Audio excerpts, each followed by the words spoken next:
एक ऐसे वक्त में जब पाकिस्तान में रोज़ाना की बुनियादों पर कोरोना केसेस की बड़ी तादाद सामने आ रही है, national command and operation centre का आज अहम इजलास हुआ जिसमें फैसला लिया गया कि मुल्क भर के वो अजला जहां पे बीमारी फैलने की शरह बहुत ज़्यादा है, वहां के तालीमी इदारे 11 अप्रैल तक बंद रहेंगे, जबकि दीगर अजला में स्केड्यूल के मुताबिक 28 मार्च को तालीमी इदारे खोल दिए जाएंगे।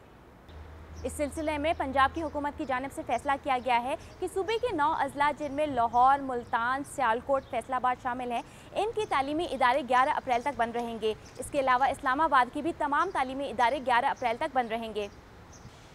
जहाँ तक इम्तहानात की बात है तो वज़ीर तालीम शफ़क़त महमूद का कहना है कि 9वीं से लेकर 12वीं जमात तक के इम्तहानात स्केड्यूल के मुताबिक मई और जून के आखिर में होंगे, जबकि AO लेवल्स के इम्तहानात जो अब से कुछ दिनों बाद होने हैं उनको मुलतवी करने के लिए जो बातचीत है हुकूमत की वो कैम्ब्रिज बोर्ड के साथ जारी है। वफाकी वज़ीर के मुताबिक मुल्क में कोरोना की सूरत हाल का जायज़ा लेने के लिए NCOC का अगला इजलास 7 अप्रैल को होगा, जिसमें आइंदा के लाहे अमल से मुतालिक फैसले लिए जाएंगे।